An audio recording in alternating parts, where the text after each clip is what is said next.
Glória a Deus.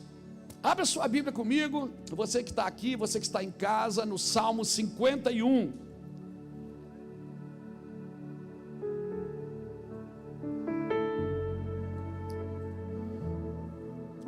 Glória a Deus.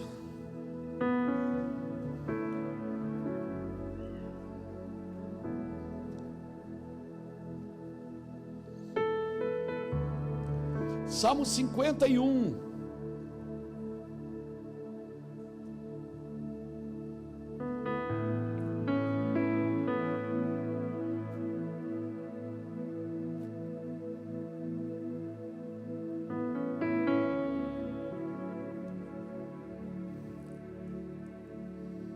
Diz assim: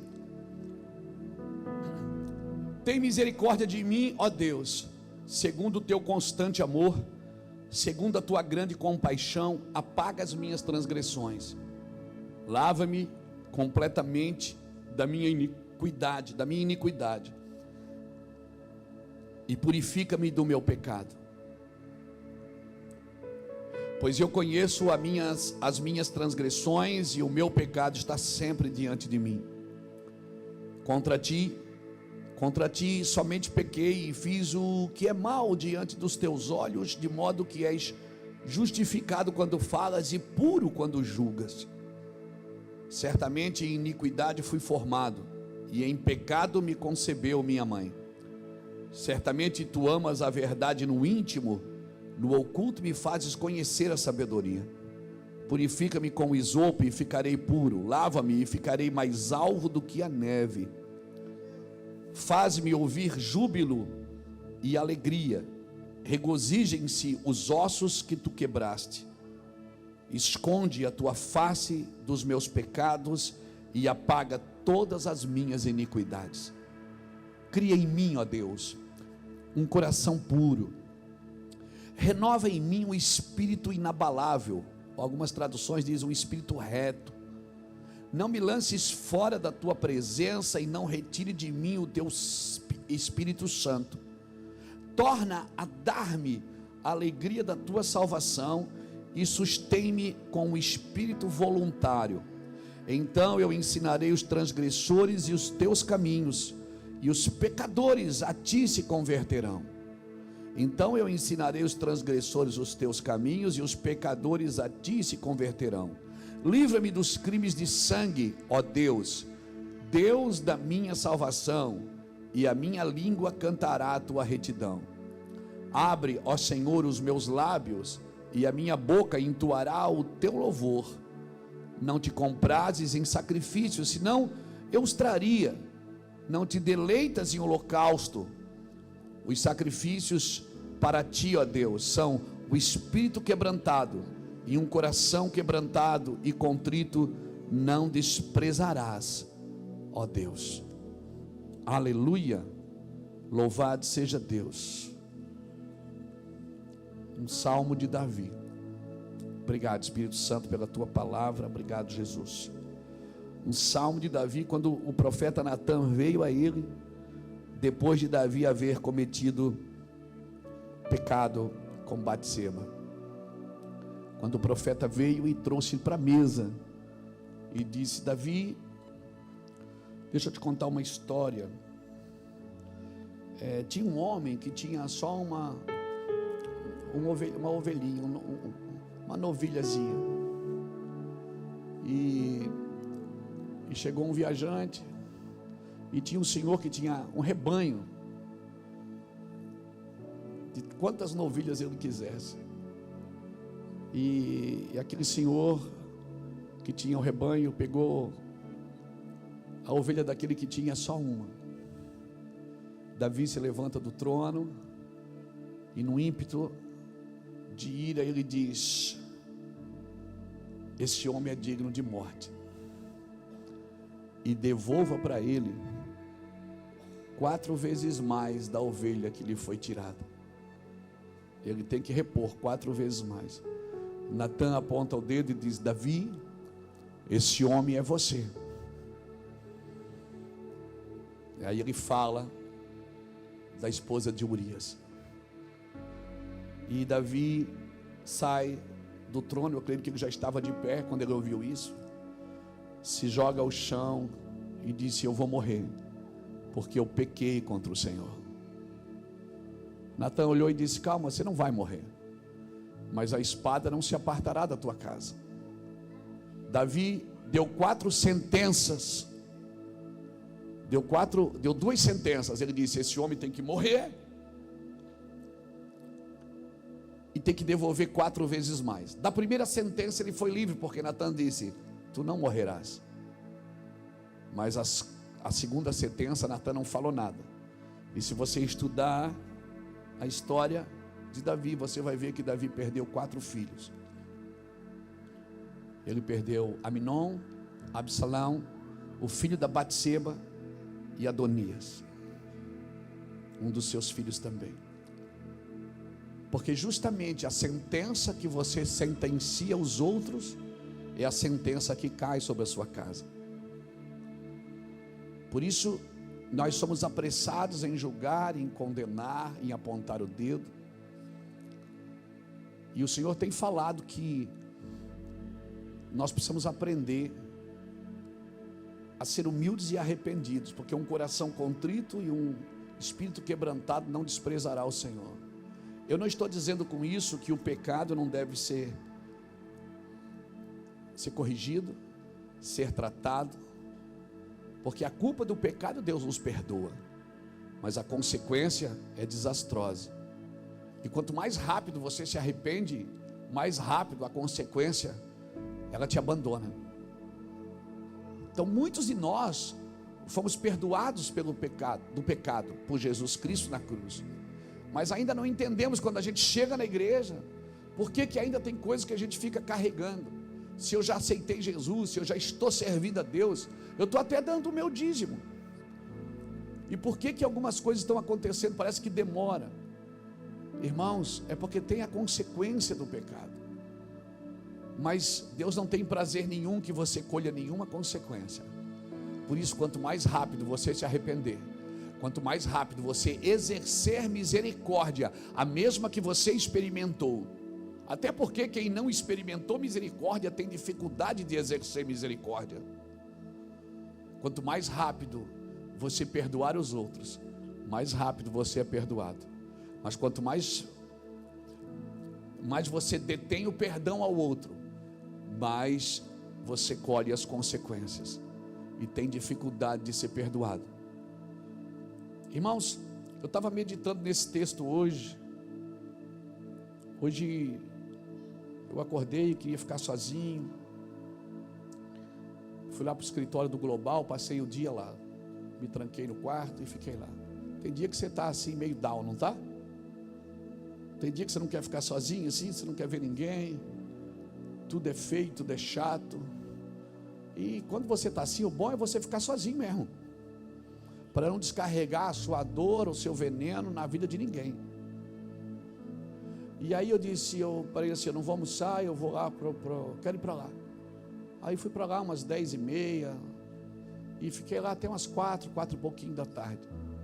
Fiquei lá sozinho no quarto, mexendo nos meus livros, chorando, vendo as fotos antigas, lembrando, vendo as minhas fotos que eu quando eu era magro, tinha cabelo, o pastor Lapa era magro, o pastor Jacques era magro, o pastor Ulisses era magro, todo mundo era magro.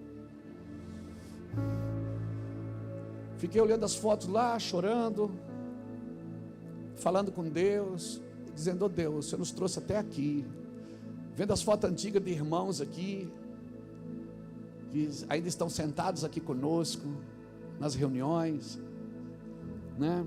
Como aqui os 21 anos de Mevan faz 21 anos essa semana, do dia 8 até o dia 12 de fevereiro, foi o culto de inauguração aqui. Então nós estamos ficando de maior, a gente está fazendo 21 anos, vamos servir o exército. É com 18, né? Então já estamos na baixa. Então, comecei a ver as coisas antigas, meus esboços antigos, quadro antigo, e comecei a pensar nesse texto: Senhor, quantas coisas o Senhor fez na nossa vida. E disse: Senhor, não nos deixe quebrar esse relacionamento contigo, não nos permita soltar das tuas mãos. E o Senhor me disse uma coisa tremenda e ao mesmo tempo terrível. Que nenhum relacionamento se quebra se não for pela desonra. Deus começou a dizer: a desonra, ela quebra relacionamento comigo, quebra relacionamento com as pessoas, quebra relacionamento no casamento, quebra relacionamento com os filhos, quebra relacionamento com velhos amigos. A desonra é uma coisa terrível. E cada um de nós, irmãos, temos uma missão dada por Deus. Cada um de nós tem uma missão dentro da grande comissão. Nós estamos aqui na grande comissão do Evangelho, que é pregar, ir por todo mundo, né? Mas cada um de nós tem uma missão. E a vida você tem em Cristo, mas a realização desta vida você tem na missão. Agora o Senhor me falou uma coisa hoje muito séria. Ele disse: não continue na missão se você perder a vida.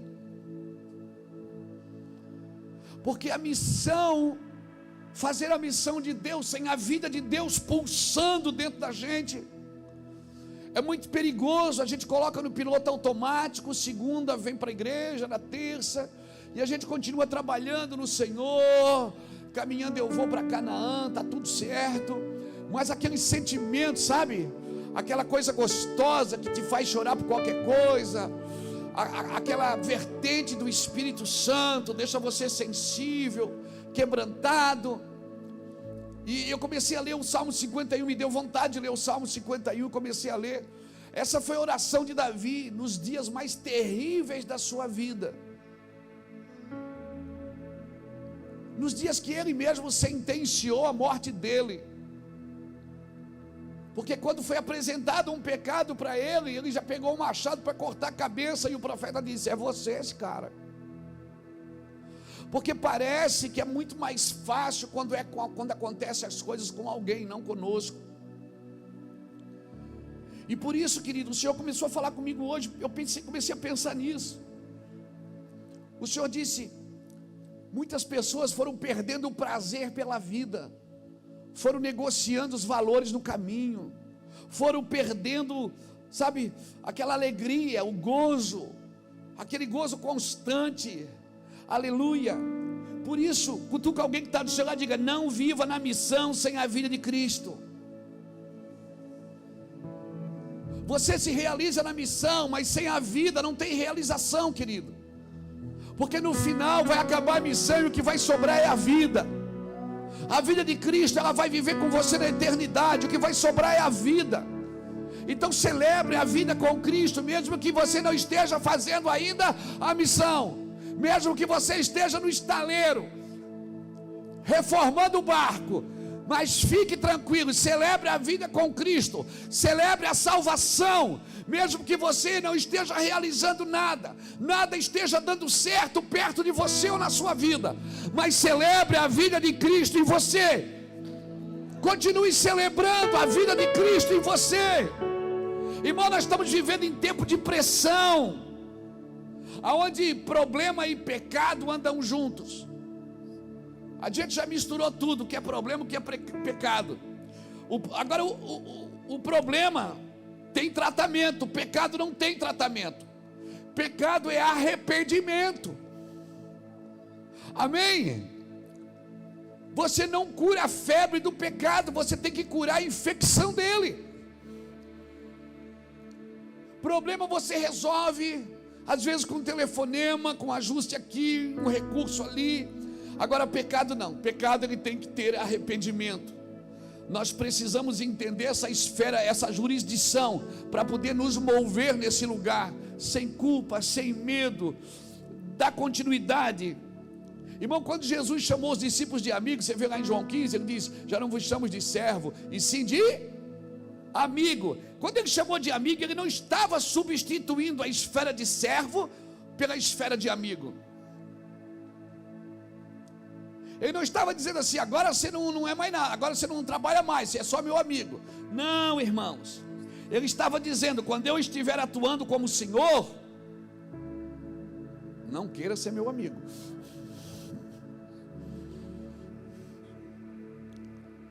Você sabe quando o pai e o filho caminham juntos, tem amizade, aí o filho fica tão amigo que daqui a pouco já fala um palavrão para o pai, fala o que ele quiser, aí o pai tem que tomar uma atitude de senhor. Quando o Senhor disse, já não vos chamo de servo e sim de amigo, ele não estava substituindo o servo pelo amigo, ele estava dizendo, eu sou seu amigo, mas não esqueça que eu sou seu senhor. Nós temos uma amizade, mas não esqueça que eu sou seu pai, se submeta.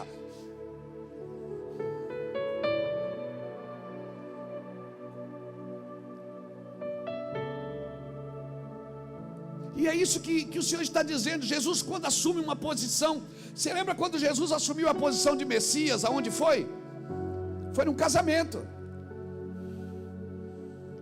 Jesus assumiu a primeira vez a posição de Messias, ele estava no casamento.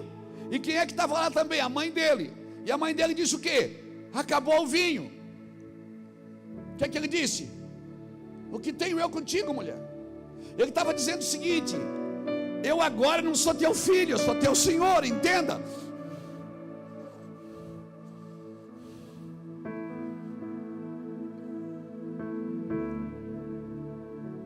Jesus é teu pai, Deus é teu pai, Jesus é teu amigo, o Espírito Santo é parceirão, mas não perca o respeito, não perca o respeito. Foi isso que Davi perdeu no caminho. Ele já se achou rei. Pronto, é rei, pega, eu quero, aquilo também quero, isso aqui é meu, aquilo lá é meu. Ele foi achando que ele podia decidir por si só. Ele não decidiu mais pelo governo, ele decidiu pelo prazer. Deus é teu amigo, é teu pai, é teu amigo, mas não esqueça, acima de tudo, ele é teu Senhor. Amém? Se submeta ao senhorio de Cristo. Porque quando ele te tratar, ele não vai te tratar como amigo, ele vai te tratar como Senhor.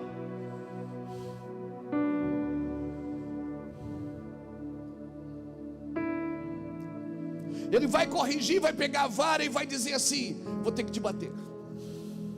E vai dizer por que você está apanhando. Porque ele não é um pai agressor que dá um pau e pega onde pegar e depois vem e diz: daí. Não. Ele vem, pega a vara e diz: eu vou ter que te bater.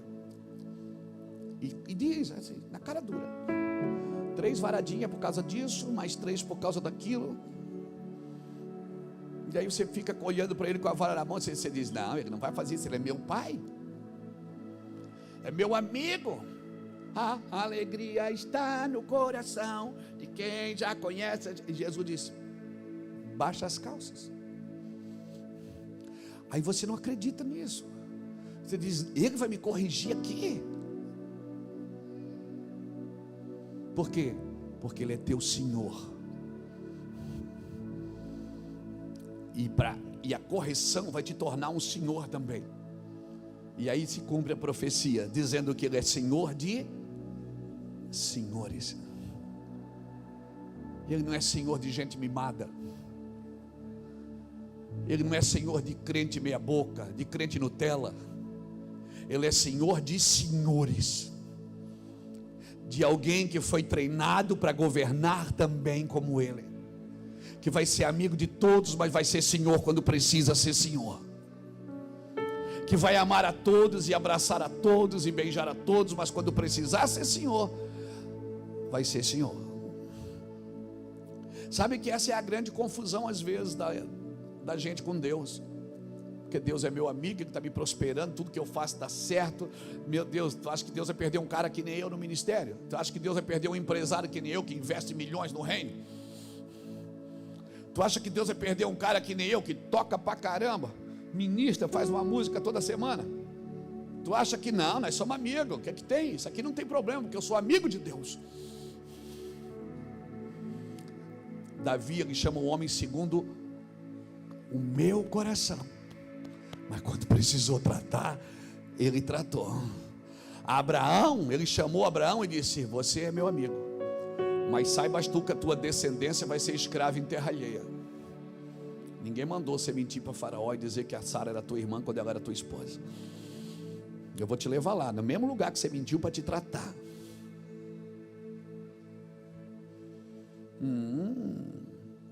Moisés, ele é meu, Deus fala comigo.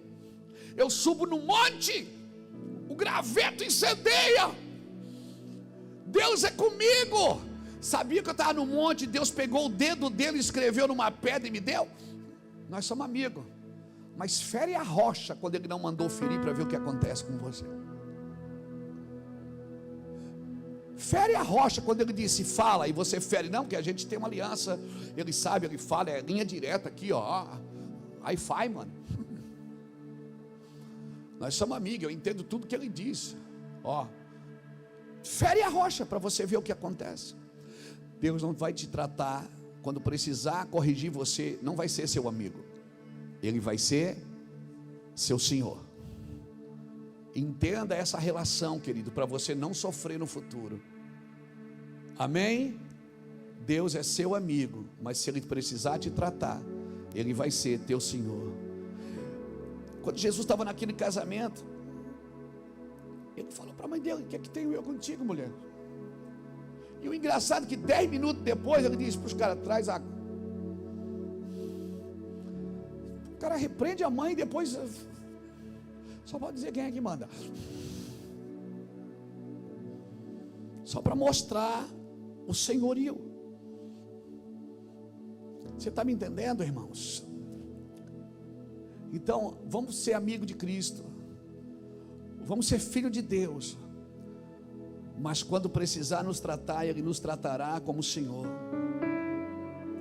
Por isso que não adianta a gente pregar sobre os finais dos tempos, pregar sobre a volta de Cristo, trazer toda semana um aviso: olha, Deus vai fazer isso, Deus vai fazer aquilo, se eu não estou me preparando para aquilo que eu estou anunciando. Como eu anuncio uma coisa, eu não me preparo para ela. Como eu digo, ó, vai chover, e não saio de casa armado, preparado para isso. Eu não posso ser só um anunciador de avisos. Eu não posso ser alguém que vai anunciar alguma coisa. Não adianta de nada. Nós não podemos ser somente o pregador do aviso. Eu tenho que estar preparado quando o negócio acontecer. Então, não adianta eu só dizer, vai piorar, o negócio vai estreitar. Se eu não estou me preparando para isso, Deus, irmãos, eu até acho, aí você julga, que Deus não está preocupado em anunciar para você o que está por vir.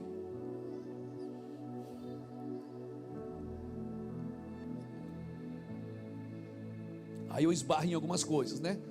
Mas eu não acho que Deus está tão preocupado assim em anunciar para você o que está por vir. E vou ser mais profundo ainda. Eu não acredito que tem alguém na terra que sabe completamente o que está por vir. Não acredito que tem um que saiba tudo. Pode ser assim, mas pode ser diferente. Vamos considerar as probabilidades, não é isso?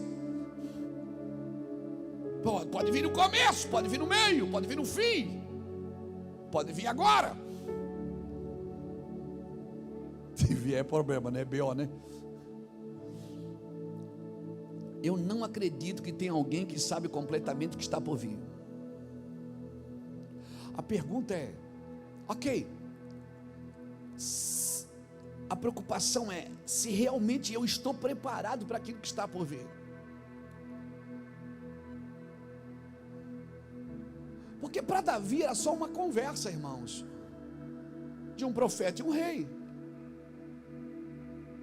E ele não estava preparado para aquela conversa. E Deus trouxe luz e disse, estava curando o coração de Davi. Irmão, parece que Deus está nos levando em grandes agonias, até que Ele ache no meu interior, no seu interior, arrependimento genuíno e quebrantamento pelos perdidos. Sem um arrependimento genuíno da minha parte, eu não terei quebrantamento pelos perdidos. Eu vou repetir, sem um arrependimento genuíno da minha parte, eu não terei um quebrantamento genuíno pelos perdidos. Eu preciso me sentir aceito, eu preciso me sentir amado, eu preciso me sentir integrado, eu preciso me sentir incluído, eu preciso me sentir perdoado. Mas como se eu não me sinto?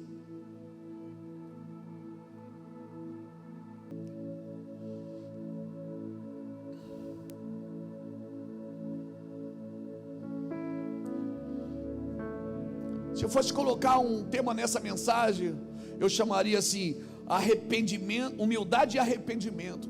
Será que isso vive em mim? Porque, irmãos, arrependimento genuíno vai gerar um quebrantamento pelos perdidos. Se eu não tenho desejo de salvar ninguém, se eu não tenho desejo de tocar ninguém, irmão, certamente eu não me arrependi completamente. Porque o desejo, a certeza que eu sou um salvo é o desejo que eu tenho de salvar. A certeza que eu sou um remido é o desejo que eu tenho de ajudar, de estender a mão, de abençoar a pessoa, mesmo que eu não consiga. Eu fico procurando em mim R$2 para ajudar, eu fico procurando em mim espaço, tempo, eu fico procurando em mim lágrimas. Eu não sei orar direito, mas eu quero orar. Eu não sei fazer direito, mas eu quero fazer. Essa vontade, ela está dentro de mim, está dentro de você, porque sem essa vontade eu não tenho nenhuma certeza que eu sou, mas que eu sou salvo, não tenho. Salvo não é o que aceita Jesus, é o que abandona o pecado.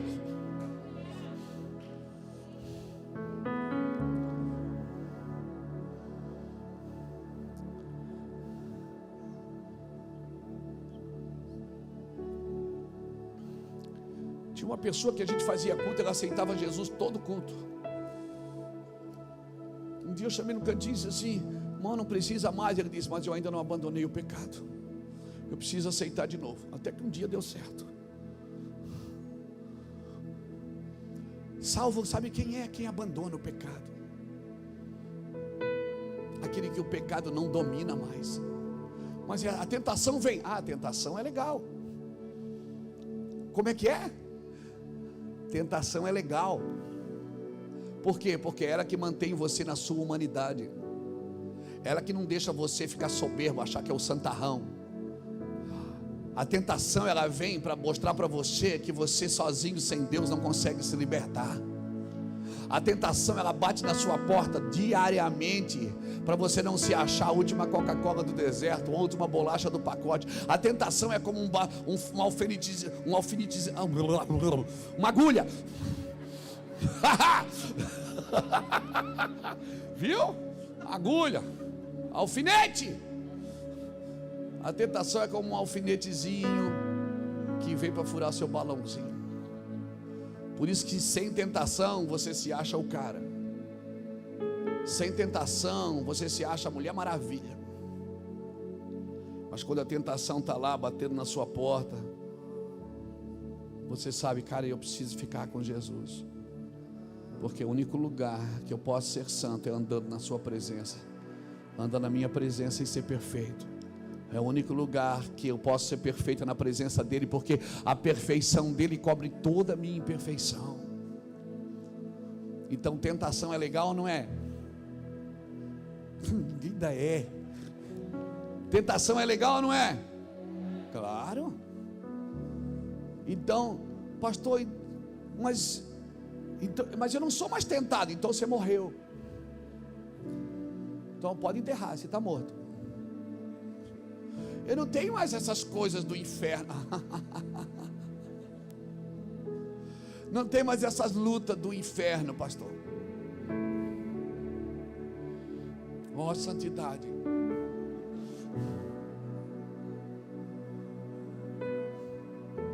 No mundo tereis aflições. Isso não é uma. No mundo podereis ter. Jesus não estava dizendo, talvez não, ele estava afirmando: no mundo você vai ter aflição, mas tem de bom ânimo, porque eu venci o mundo. A Bíblia diz que ele aprendeu a obediência por aquilo que sofreu, porque em tudo ele foi tentado, mas não cedeu. Ele também foi tentado.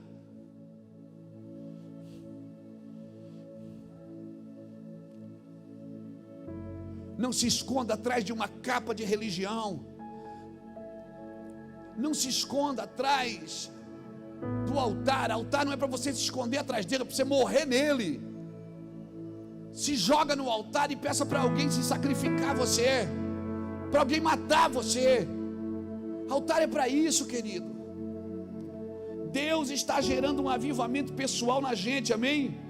Eu acredito que é uma preparação individual para aquilo que está por vir. Amém, eu acredito, nós ainda vamos ter encontros sobrenaturais. E Deus está nos ensinando a, antes de julgar qualquer causa, julgar primeiro a nossa. Antes de apontar o dedo para alguém, ó Davi, aponta primeiro para sua casa. Antes de achar que esse homem é digno de morte, bata no peito e diga: eu sou digno de morte.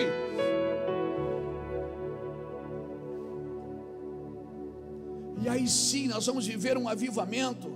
Eu queria dar alguns conselhos para você aqui nessa noite. Você que gostaria de gerar, quem gostaria de gerar um avivamento pessoal? Pastor, o senhor está dizendo que eu vou ligar isso? Não.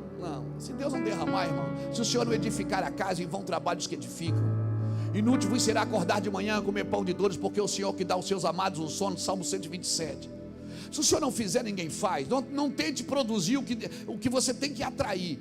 Mas é sobre isso. Se você quer atrair um avivamento, mas eu não estou falando de avivamento que você vai botar a mão nos outros, vai cair todo mundo. Não é isso. Isso é a consequência daquilo que vai acontecer dentro de você. Isso é a consequência. Primeiro, nunca abra mão do espírito voluntário. Davi pediu isso aqui no verso 12. Ele diz: torna a dar-me a alegria da tua salvação e sustenta-me com o espírito voluntário. Me dá esse espírito voluntário, Senhor. Me dá esse desejo, Senhor. Me dá. Eu não quero ser forçado a fazer, eu quero fazer porque eu te amo, eu quero estar com você. Eu tenho desejo de estar com você. É isso que Davi está dizendo. Primeiro, não abra mão do espírito voluntário. A marca de um cristão maduro é o que Davi disse aqui no verso 12: torna a dar-me a alegria da tua salvação e sustenta-me com o espírito voluntário. A marca de um cristão maduro é o seu amor e a sua alegria, irmãos. Eu já falei aqui, vou falar de novo. Um porteiro alegre cura mais gente do que um médico doente.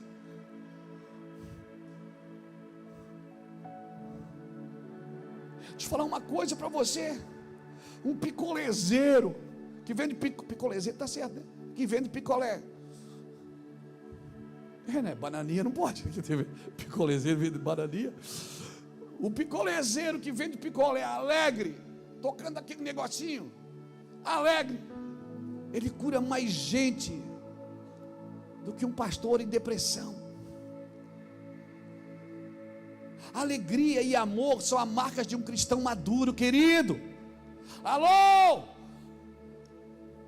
Alegria e amor são as marcas de um cristão maduro, que não espera nada de ninguém, que não espera aplauso de ninguém, que não espera reconhecimento de ninguém, que não espera que alguém veja o que ele está fazendo, mas ele é alegre e é amoroso, porque ele sabe para quem está fazendo, e sabe que seu galardão ninguém nessa terra é capaz de dar.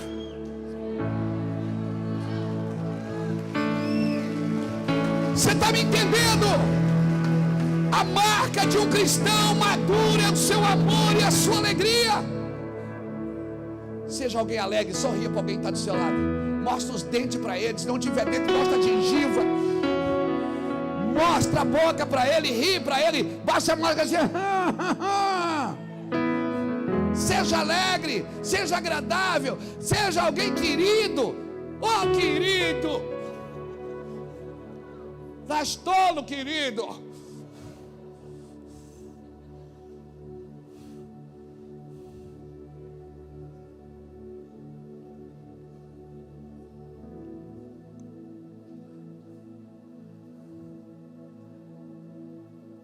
A marca de um cristão maduro é seu amor e sua alegria. Por que você acha que Davi caiu aqui? Porque ele perdeu o ímpeto de guerrear. Quando você perde o ímpeto de guerrear, irmão, você vira uma presa fácil para Satanás. Você fica nas margens criticando todo mundo, batendo, dando pau em todo mundo. Ninguém mais presta para você. Você não acredita em mais ninguém,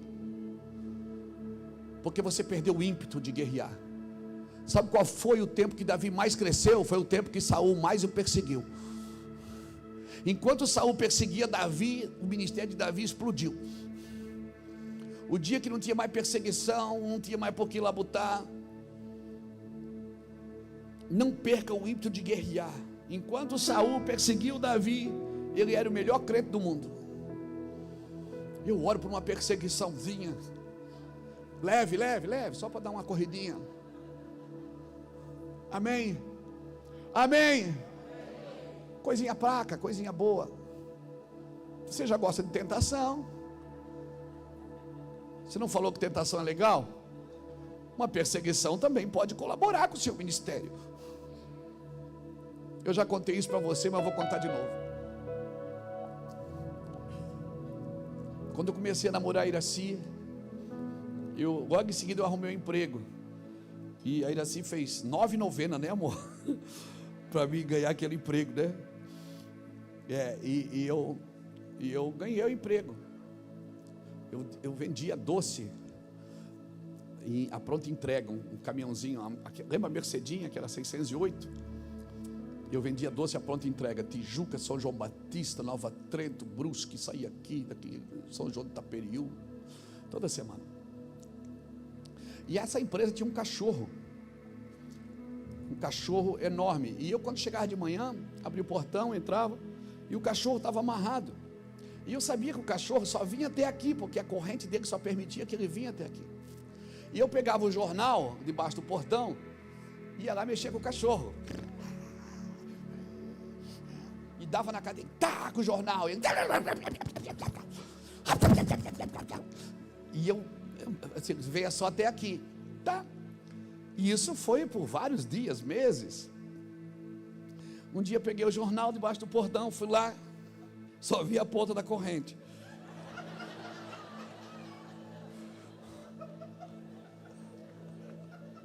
Já me deu um calafrio assim, sabe? Calafrio. Quando eu olhei assim, daqui lá na câmera assim, que eu olhei para o cachorro estava lá, ele olhou e fez assim.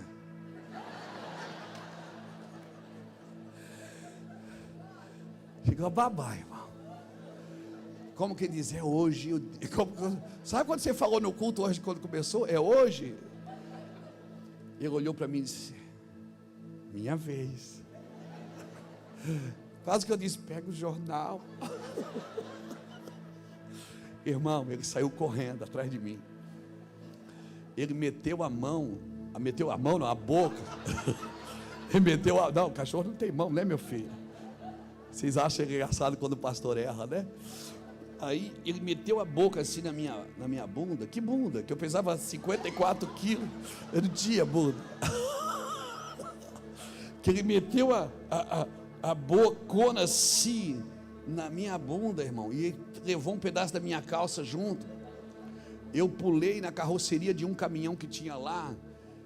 E eu, não achando que não estava o suficiente, pulei num caibro assim e fiquei pendurado. Quando o pessoal da empresa chegou, me viu pendurado do caibro, irmão, eu pulei uns 4 metros de altura. Do caminhão no caibro, ele ficou lá, e eu pendurado.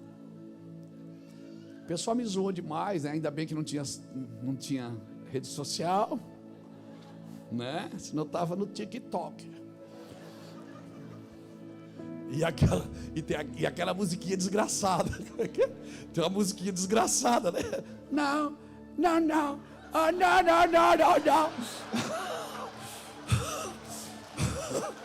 Não tem uma musiquinha desgraçada assim?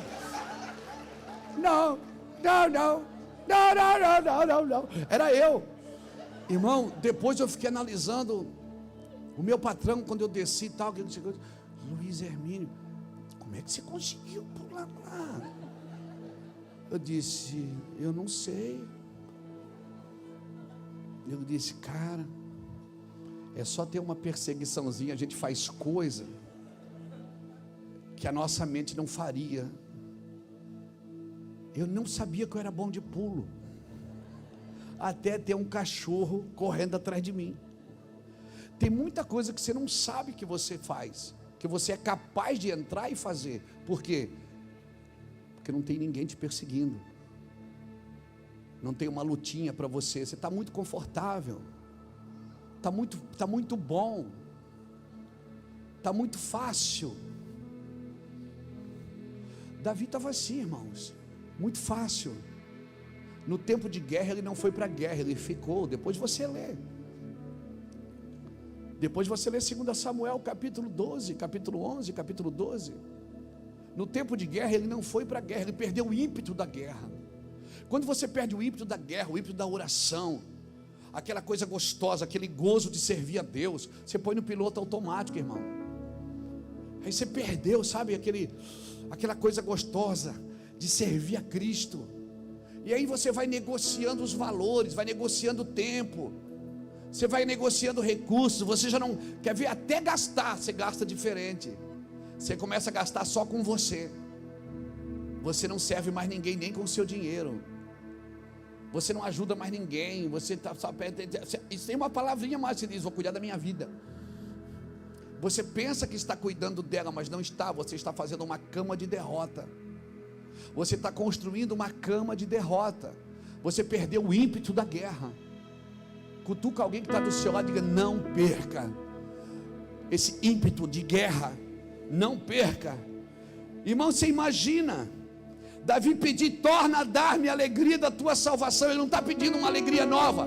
Ele está dizendo: me dá aquela que eu tinha quando eu era perseguido, quando eu derrubava leão, quando eu derrubava gigante, quando eu tinha força, quando eu ia adiante de um exército. Quando Saul me pediu 1000 prepulsos, eu trouxe 100 prepulsos, eu trouxe 200. Me dá aquele ímpeto. Ele não está dizendo me dá algo novo, não, ele está dizendo me dá, torna a dar-me aquela alegria, a alegria que eu tinha quando todo mundo falava mal de mim, quando todo mundo me criticava, quando todo mundo me atacava, quando era guerra, que tinha pressão. Está muito fácil, irmão. Davi está dizendo: eu quero aquilo de volta. Torna a dar-me a alegria da tua salvação, me sustém com o espírito voluntário. Ou seja, me dá disposição em obedecer sem reservas. Se você perder o espírito voluntário, você começa a negociar com Deus o tempo, a vida. Tudo agora você só faz se der tempo, você só faz se conseguir. Você antes fazia tudo, cara, você dava nó em pingo d'água. Você era o cara, você destruía, você fazia tudo. Agora não, agora você escolhe o que fazer. Sabe o que se chama isso? Ímpeto de guerra perdido. Você perdeu o ímpeto de guerra. Levante sua mão assim, me deixa profetizar para você. Volte para a estação que Deus te colocou um dia. Amém? Se é a estação de poda, fique na poda. Se é a estação de dar fruto, então dê fruto. Se está na poda, não rejeite a poda, deixa ele podar, porque ele está podando para que dê mais fruto ainda. Amém? Mas volte para a estação. Segundo, aprenda a discernir as estações que você está. Daniel capítulo 5, a Bíblia diz que o rei Belsazar, ele não soube discernir, e ninguém soube discernir o que estava escrito, a não ser um homem chamado Daniel, que entrou sala dentro e disse: Menem, Menem, Tekel, Parsim, pesado foste na balança e achado em falta. Agora o reino vai ser tirado de ti e vai ser dado para outro. Aprenda a respeitar as estações. O rei Belsazar não soube discernir o escrito na parede. Tem uma geração que está nascendo, irmão. Viu quantas crianças apresentamos aqui hoje? 5. Você viu quantas crianças saíram aqui para o cultinho? Mais de 200 crianças. É uma média de 250 crianças todo domingo à noite. Uma nova geração está nascendo. Quando eu cheguei para o culto hoje, encontrei o Miguel ali. O Miguel, 7 anos, que já leu a Bíblia 2 vezes. Ele disse: pastor, já li 3 livros na minha vida. Aí o pai dele pregou hoje à tarde aqui. O Douglas pegou hoje à tarde aqui, não foi? Aí eu disse assim: Miguel, e como é que foi a palavra do seu pai? Foi boa? Ele disse: ele lê a Bíblia toda noite. Menino, falando do pai para mim. Ele lê a Bíblia toda noite, pastor. Foi boa a palavra. Uma geração, irmão, que nós temos que prestar atenção. Muitos de nós enviamos nossos filhos para a faculdade e vamos para a igreja fazer campanha de oração para eles não desviarem.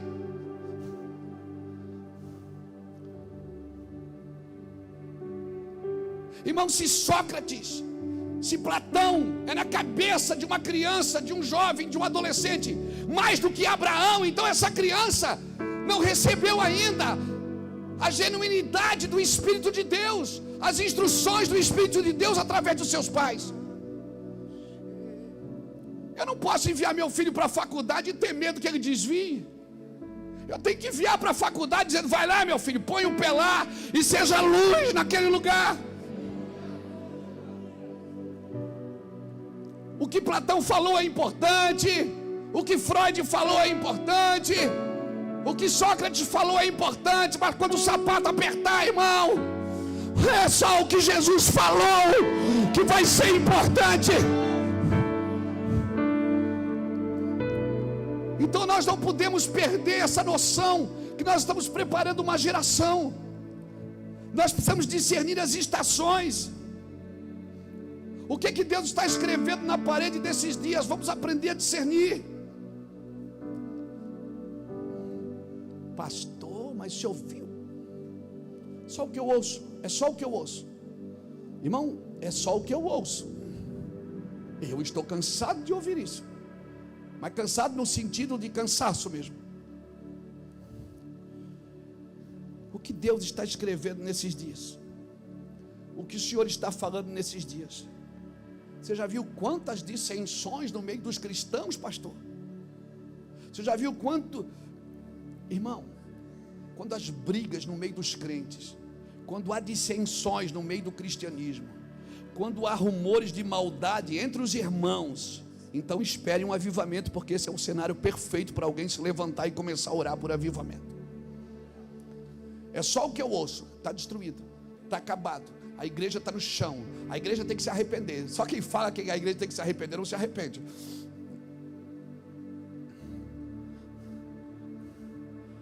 Irmão, quando isso começar a acontecer, isto mostra que os crentes estão longe de Deus, e esse é o tempo exato para buscar um avivamento. Quando a igreja começa a ser invadida por um espírito de entretenimento e mundanismo, ela precisa de um avivamento. Quando a igreja está caída em escândalo e pecado, desavença e corrupção, então ela precisa de um avivamento. Só um avivamento pode salvar o Brasil. É só um avivamento, irmãos.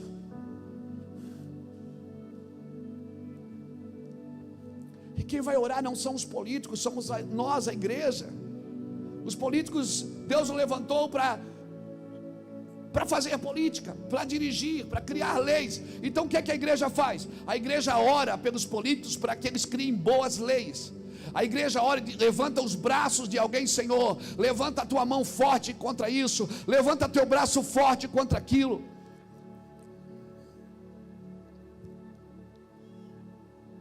Quer saber? Não é só eleger crente, é se levantar em justiça para manter os braços dessas pessoas levantadas e ter coragem de confrontá-las quando elas fazem caca. Porque se elas falam em nome da igreja, elas não podem fazer caca. Então, mais do que eleger políticos cristãos, nós precisamos de uma igreja de crente que ore e levante as mãos, como Arão e Ur. Tudo bem, eu não fui chamado para ser Moisés, mas eu sou Arão, eu sou Ur. Eu vou levantar seus braços enquanto você está aí legislando, enquanto você está aí governando, enquanto você está aí servindo a tua nação, amém? Esse é o nosso trabalho. Quando a igreja está caída em escândalo, em pecado, desavença, corrupção, só um avivamento. Toca alguém com o dedo assim e diga: só um avivamento. Nós precisamos de um avivamento, precisamos clamar por um avivamento, com lágrimas de arrependimento. Eu e você precisamos ir para casa chorar e pedir perdão para Deus.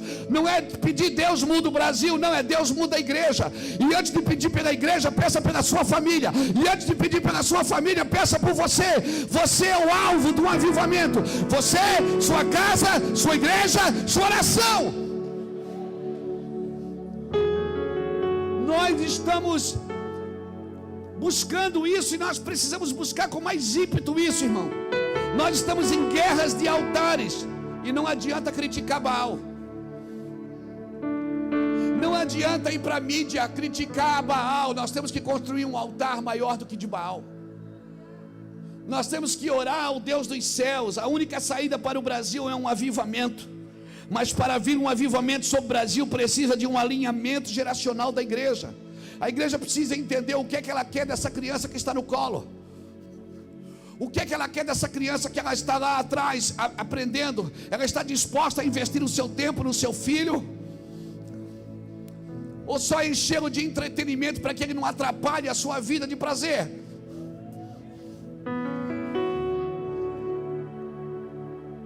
Os filhos são responsabilidade dos pais. Treine seus filhos, leia a Bíblia com eles, mostre Jesus dentro da Bíblia para eles, diga para eles quem foi Jesus. Faraó sabia disso quando matar os meninos. Faraó sabia que matando os meninos poderia matar Moisés e tiraria a libertação do seu, tiraria aquele homem que ia nascer para libertar os escravos do Egito. Mas aquele menino tinha uma mãe chamada Joquebede, que escondeu o menino. Soltou o menino na hora certa, escondeu na hora certa, soltou na hora certa. Aleluia. Ela sabia que aquele menino não tinha a ver só com ela, era para a nação. Aquele menino não era só filho da casa dela. Você tem que entender que essa criança que está no seu colo, essa criança que está lá dentro, esse adolescente que você traz no culto de sexta-feira, que, ai meu Deus, é uma luta, não dá para você ir mais, porque é uma luta, é muita gasolina. Investe no teu menino, investe na tua menina, vai treinando, vai chegar uma hora você vai ter que abrir mão deles, você vai enviá-los. Joquebede não pôde mais esconder o menino, a Bíblia diz. Então ela fez um cesto de junco, encheu de batume, tampou as brechas, botou o menino e soltou o menino no Nilo. O menino soltou o Nilo. Quando chegou no rio Nilo, o menino foi para onde? A filha de Faraó estava tomando banho assim, com as suas servas. Viram o cesto, ela disse: pega aquele cesto. Quando trouxeram, abriu, era o menino, era Moisés. Ela disse: o menino dos hebreus. Aí Miriam viu, porque ela estava vendo de longe. Miriam percebeu, Miriam esperta. Ela chamou a filha de Faraó e disse: ei, quer que eu arrume uma mulher para cuidar desse menino para a senhora? Ela disse: você sabe onde tem uma? Ela disse: sei. Ela correu na casa dela e falou com a própria mãe. Joquebede disse: mãe, vamos lá, que Deus abriu uma porta para nós cuidar do menino. Joquebede chega na sala, vê o menino. Meu Deus, é o meu menino. A filha de Faraó disse: você cria o menino? Ela disse: crio, claro. A filha de Joquebede disse assim: compra mucilão para o menino. Produto só Johnson. Estou fazendo propaganda para vocês, Johnson e Johnson. E compra farinha láctea, só roupinha, coisa boa. Joquebede pegou o menino no colo, botou o dinheiro no bolso e voltou para casa. Agora o menino chorava, todo mundo botava a mão. Eu disse: não pode deixar, chora meu filho, nós estamos na bênção. Porque quando você entende que o que cai na sua mão não é só seu, que você solta isso para o propósito, isso dá a volta e volta para a sua casa. E quando volta para a sua casa, volta abençoado para continuar o propósito que sempre foi de Deus. Então se prepare, prepare seus filhos, prepare a sua casa, prepare o seu ventre, prepare a sua mesa. Não adianta, irmãos, a gente tem que aprender a guardar o coração e a guardar a nossa casa. Pedro, na presença de Jesus, o defendeu, quis cortar a orelha do guarda, mas na ausência de Jesus o negou. Por isso não saia da sua presença. É mais fácil de você não negar. Fique na presença de Jesus, que na presença de Jesus você não nega. Eu declaro que só o fogo de Deus, só o fogo de Deus derramado sobre essa nação vai nos libertar do pecado, em nome do Senhor Jesus. E sabe quando é que começa um avivamento? Começa com alguém que tem a iniciativa de resgatar a confiança de Deus. a confiança que Deus tinha no seu povo. Sabe como é que começa um avivamento, Dudu? Quando alguém vai orar e diz: Deus, perdoa teu povo.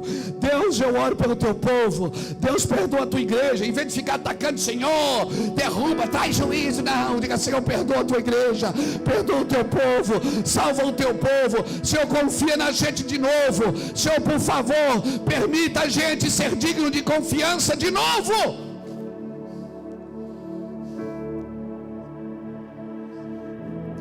Fica tranquilo, não precisa clamar para o juízo. O juízo vem. O Senhor disse, quando ele levantou alguém para ficar na brecha, sabe para que ele levantou? Ele disse: eu vou levantar você para ficar na brecha, para não vir juízo. Mas o cara fica na brecha e ele fica orando para que venha juízo. Bicho infeliz, não entendeu nada. O Senhor disse: eu procuro um homem que fique na brecha para que eu não destrua a cidade. Deus está dizendo: se você orar, eu não destruo. Deus espera que você ore contra a destruição, e você está orando para que Deus destrua.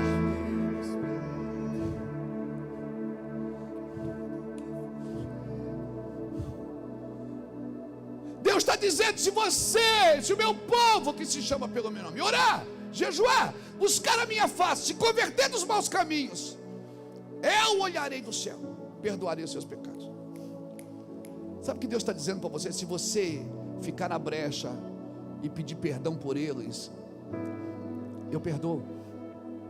Mas você não quer que Deus perdoe, você quer que Deus mate, você quer que Deus machuque. Sabe por quê? Porque você é vingativo, você não é intercessor. Eu estou disposto a morrer pelo que eu acredito, não a matar pelo que eu acredito. Quem mata pelo que acredita é o Islã, não é o cristianismo. O cristianismo morre pelo que acredita.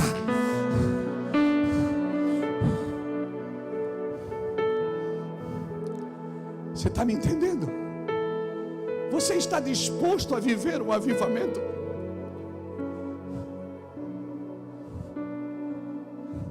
Então não diga: isso é digno de morte. Diga: eu sou digno de morte. Senhor, eu estou disposto. Eu vou repetir: um avivamento começa com alguém que tem a iniciativa de resgatar a confiança de Deus no seu povo. Alguém precisa ter a iniciativa de avivar a sua vida e de seus irmãos que se perderam. E quando os perdidos verem você clamando por eles,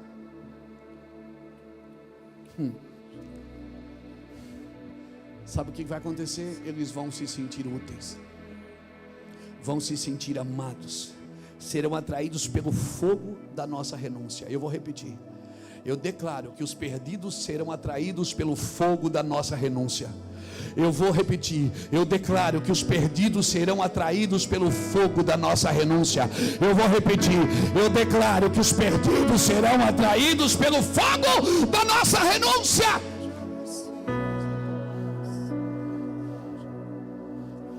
Suas lágrimas num avivamento, elas são o alimento. Sua paixão num avivamento é seu combustível de perseverança. E o poder de Deus será a única manifestação desse avivamento.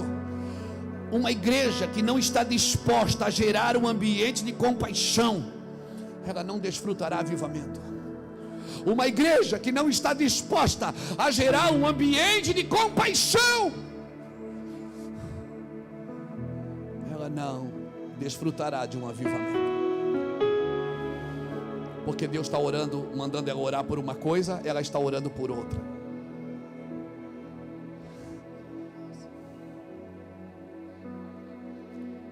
E se você é uma igreja que não está gerando um ambiente de compaixão, então não ore pelos novos membros.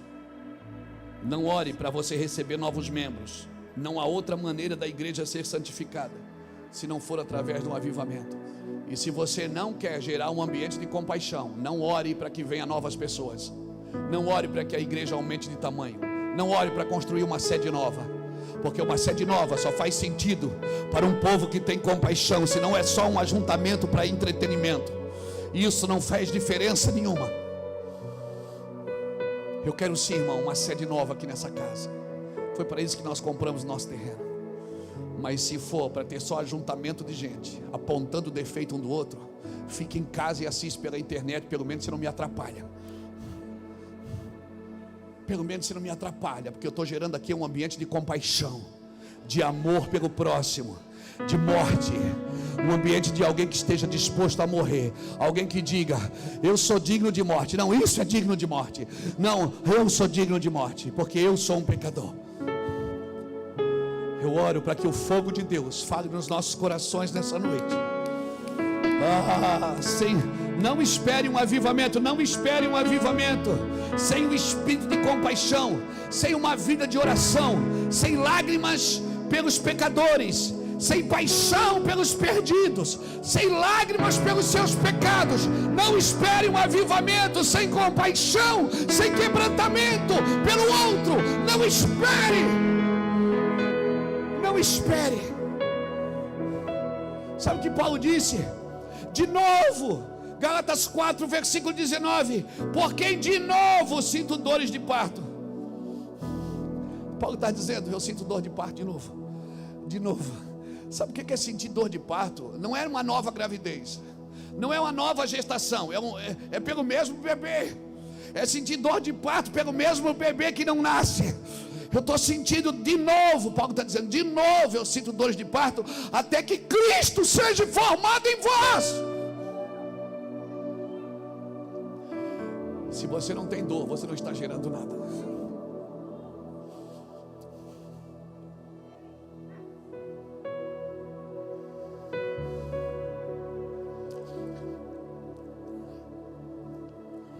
E hoje eu sei que é melhor cesariana do que parto normal, né?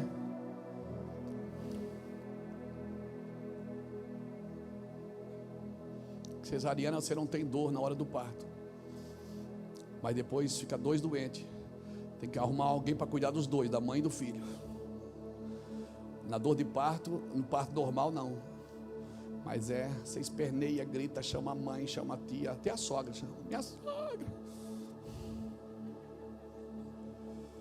Mas pronto, nasceu, acabou. A mãe sai com o filho no colo andando e 20 dias depois está de bicicleta por aí.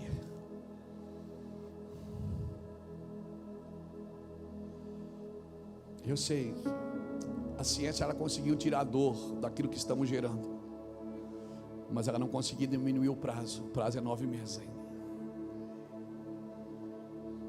Ninguém consegue diminuir o prazo, porque leva tempo para Deus fazer de repente. Leva tempo para Deus fazer de repente. É uma construção no nosso caráter, na nossa vida. E eu quero orar com você. Eu oro por um arrependimento genuíno, irmãos. Eu oro por um arrependimento genuíno. Eu oro para que a gente realmente se arrependa e peça para Deus: Senhor, eu quero mudar de vida. Eu quero mudar de vida. Eu não aguento mais viver uma vida de pecado.